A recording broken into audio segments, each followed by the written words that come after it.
into it. Okay, so today I have a subject that I personally want to talk about. What's that? I want to know your thoughts and y'all thoughts on sex before marriage. How do we feel about that? I mean, I think we all know the biblical answer to it, but like, what is your personal thoughts on that? Like, would you marry someone without have I want to know your personal thoughts. Okay. That is a lot. So let's talk about this. Sex before marriage is something that I think a lot of us have done. I don't think I know anybody that has waited to have sex before they got married to their spouse. Do you? Mm-hmm. You do? I struggle with this honestly because I know the biblical answer, like I said. However, I also know that, Lord, you know my heart. I'm sorry. I'm not marrying someone that I ain't had sex with. I'm sorry. Sex is an important aspect in a relationship. Ever, forever, ever. And it's important to be satisfied in that area. It's important that I'm satisfied and that he is satisfied. And yes, sex is something that we can build on or learn kind of as we go, I guess. However, there may be some things that are out of your control where if I'm talking about for the rest of my life, because I have no desire to cheat on my husband, and so this is it for the rest of my life.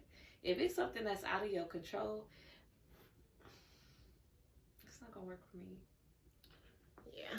So I do battle though the older I get. When I was younger, I'm just being honest with y'all. I knew we ain't supposed to do it, but I have 2 children.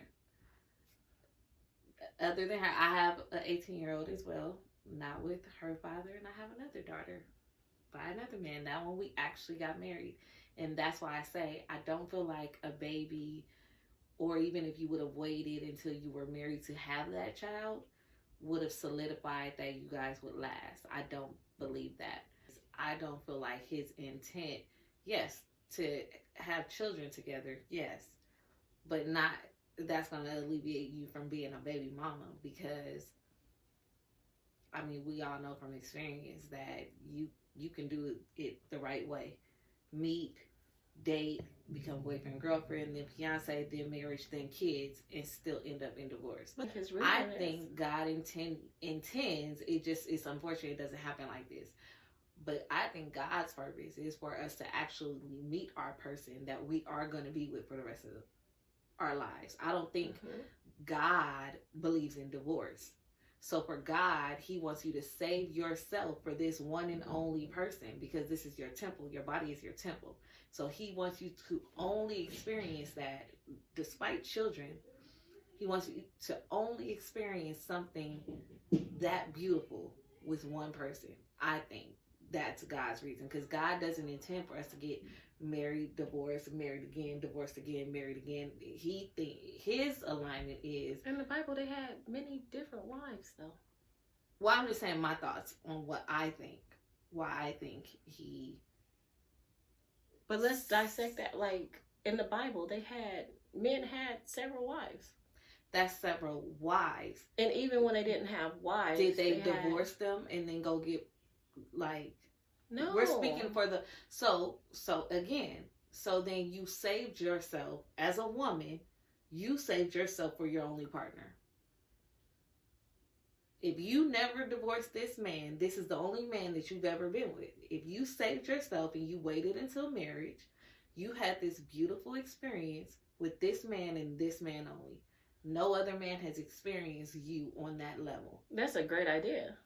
I love it. So I'm saying I think that is the intent behind waiting until marriage. But also I'm saying that that's one that I pray on often. I've been celibate. I could be celibate.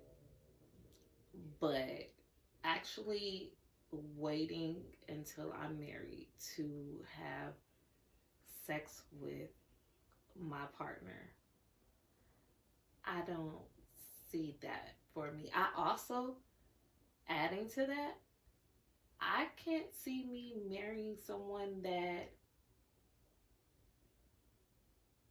we didn't live together first. I can't see me waiting until marriage to live with somebody. Like, I feel like that is so important to see if y'all can coexist in the same house, because that can cause a great divide if y'all do things so completely opposite. It can absolutely lead to divorce. Whether it should or not, it can absolutely lead to divorce. So I would want to try to, there's certain little boxes that I personally would want to check before we take such a major step. Because when I marry, and granted I have been married before and divorced, but that was never my goal. I never intended divorce. I don't necessarily believe in divorce, but I was in a situation where, I can't force someone's hand in it. But personally, I don't believe in divorce. And I love, and I have every desire and intent to remarry one day. And I want to get it right. So to me, there are certain things that are just absolutely important that it goes against the Bible, unfortunately. You don't believe in divorce, but sometimes it's necessary. I mean, yeah, I guess it's necessary.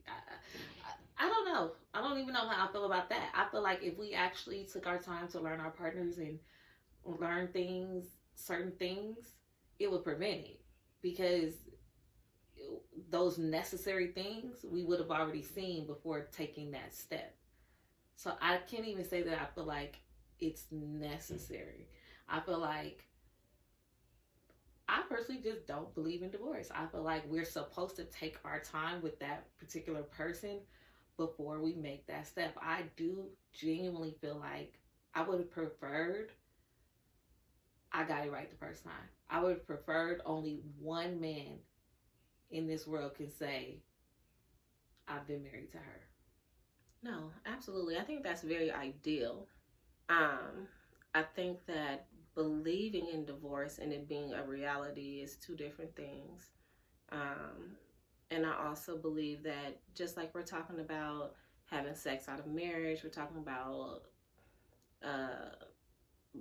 living situations with someone that we're not married with, divorce, like all of those things it's unpalatable. It's not in God's sight, it's unpalatable. He doesn't want us to do those things. However, it's things that we choose to do because we have free will, and some things that we choose not to do because we have free will and we choose not to do it. But I don't feel like anybody choosing to do something out other than what somebody else chooses to do is it's the same. Like if God say don't do it, he said don't do it. So no matter if you say I'm gonna go live with this man and I'm not supposed to live with this man, slap on the hand. You having sex without y'all being married, slap on the hand. You got to get a divorce because either party is just not holding up their end of the slap on the hand. Like it's all, no sin is greater than another. So that's between you and your Father, period.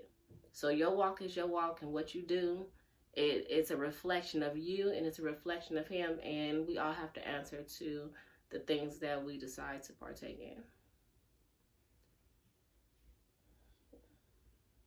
I think that we both understood that. I wanted to know your personal take on it, and I was giving my personal take.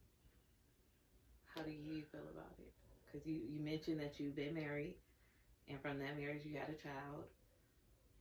So how do you feel about it? Obviously, you would have About to answer. sex outside of marriage? Like, would you marry someone that you haven't had sex with? No, absolutely not. Would you marry someone and you all haven't lived together? Absolutely not, because our habits could be different. Our parenting, yeah, like a blended family, that can be difficult depending on who's raising the child. Because if he doesn't have full custody of the child, then they're being raised by their mom as well. And we all have bad habits that our children do pick up on it, regardless if we want to admit it or not. And it's important for us to figure those things out, because there's no use of us getting married today and divorced tomorrow, because I don't know you that well. I will say that I have my own personal experience like that, like you just described. And my thought process of feeling like I can't marry a man that I haven't lived with, it did me good in this situation. We did the trial, living arrangements, and we were a blended family, and it didn't work out for us. But I mean, thank God, because what if we just would have went off our love alone and we would have gotten married? We for sure would be divorced. You know what I'm saying? So while I know that that's not what we're supposed to be doing, I don't regret that we did that. So you want to know like you know, like you know. I need to know. Because I'm not, this next one, baby, whoever you are, listen. Death row contract over here. We locked in for life. The who? The what contract? Death row contract. Oh Lord, we are she going Suge Knight on y'all. Okay? We are locked in for life. You tired of me? Take a nap. We'll revisit this later. You want somebody else? I'll go get some braids. We'll switch it up. But divorce is just not an option. And but you still can't. You cannot determine what your spouse will do. That's why this time, if you guys listen to a previous episode, I said how important it is now for me. It's a deal breaker if we're not spiritually aligned. So the next person I marry, he will be like-minded. We will be equally yoked. So he also will not believe in divorce. Therefore, we will do whatever we have to do. We will be alignment when it comes to that. We will do whatever we have to do to honor our vows to each other, and most importantly to God. So whether it's counseling, whatever we have to do, I won't marry you. If we're not like-minded and equally yoked, we're not getting married. So you need to know your partner prior to. The red flags, everything. Like, you need to pay attention, okay? Because if you have thoughts like she has, the thoughts of she don't want to get divorced no more, and we in this to win this, and you better be careful what you ask for, because even though you come together and you may feel like this is my person, we got each other, he gonna be my rock, I'm gonna be his rock, like, people grow apart too in different ways too, and you just never really know. So I just want for you not to, I never want for you to get a divorce again, and neither, I don't want a divorce ever again either. However, I don't want for us to have that mind frame in regards to like, hey, I'm not getting a divorce because I'm in this, but you going through hell and high water, and you torturing yourself to make it work when it really ain't working. You know what I'm saying? Yes, that's a scary place. That. What I say, rather than looking at it from that aspect or perspective, I look at it like now, like you just said though, pay attention to those red flags. And I don't even like to say red flags because it's almost demeaning to somebody's character. It's just not in alignment. So those things, like you said, be careful what you pray for. I say be prepared for what you pray for. And a previous episode, I said learning discernment is important, being able to hear from God. So God would tell us, because I love love. So if I find somebody you check off enough boxes for me, I be all in. Like, that's my man, my man, my man. And I'm riding till the wheels fall off. And I will allow myself to go through hell. But that's when I've made that person my God. Because I tune out God in those moments. Because God he'll talk to us, to my partner, to me, to let us know, like, that's not the one. Y'all, okay, y'all gonna have some good times together, but that's not the one you're gonna marry. So rather than even getting to the point of now I'm in this marriage and I'm going through hell, I pray for discernment to not even, to hear from him. I want to know, like, I know when I get married, I want it to be like God sat on my bed next to me and was like, I want you to meet my homeboy. I want you to meet my son. I need you to meet my son. I think he's perfect for you. I want to know, like, I know, like, God ordained this. He did this one. You know what I'm saying? And he did his big one with this. And then as long as I see it like that and my husband sees it like that, I'm not even worried about the whole living through hell situations.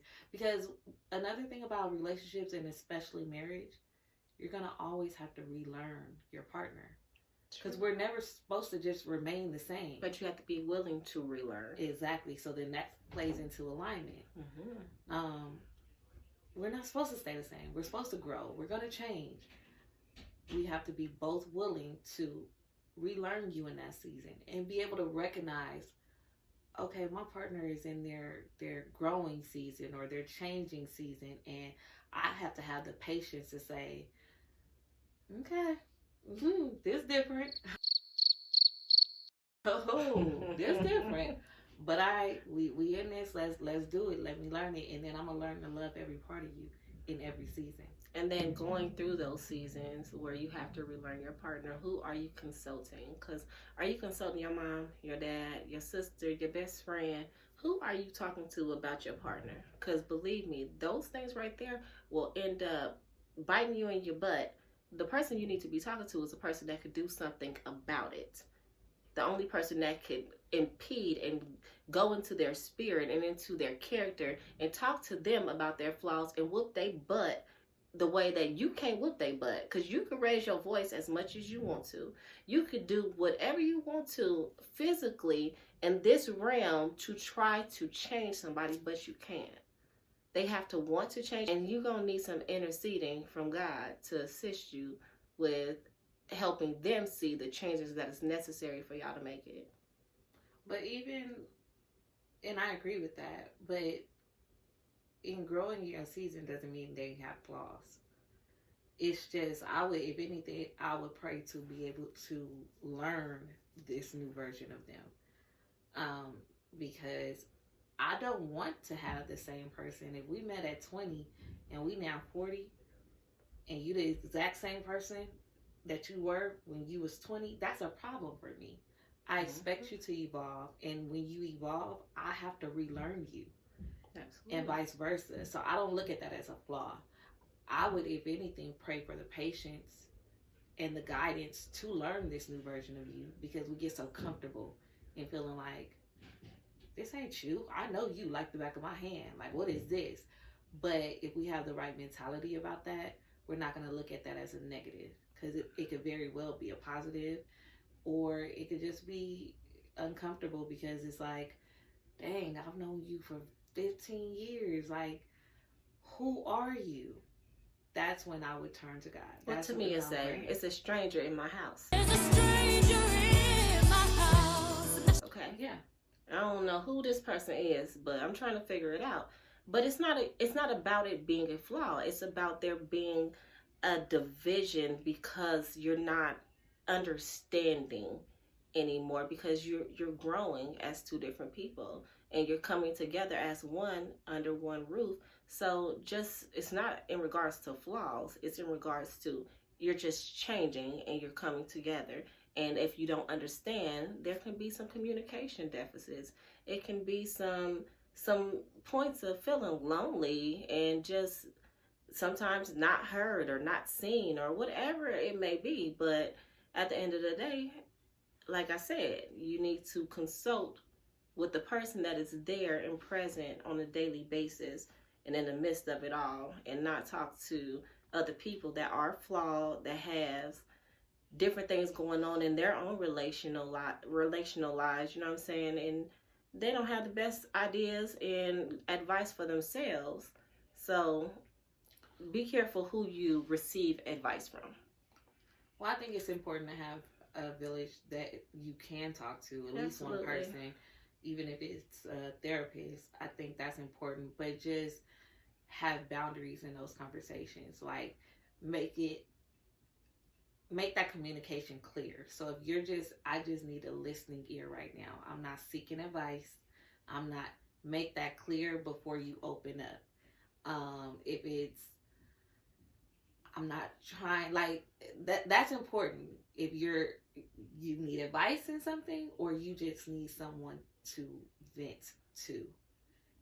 Because if you don't make that clear, there could be controversy that comes with that. Like, because you looking at it like, man, I just wanted to talk. I didn't need to hear you tell me that, oh, I should leave him, or he doing this. Like, nah, that's my husband. And you know what I'm saying? But if you just make that but I do think it's important. Of course, God is listening. That should be your go-to always. But I do think it's important to have just that listening ear, or someone who you trust to receive advice from. And I agree that ain't everybody. So you have to be very careful with that, because you may be talking to the person that's preying on your downfall, honestly, and not even know it. So I think that's important, to take the time out to learn who you can have that safe space with.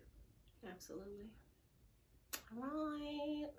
Well, this was another good episode, and let us know if y'all have some topics that y'all are curious on our outlook, or you just want us to bring it forward to see how other people feel. Talk to us. We talk back. Clearly. Until next time. Cheers.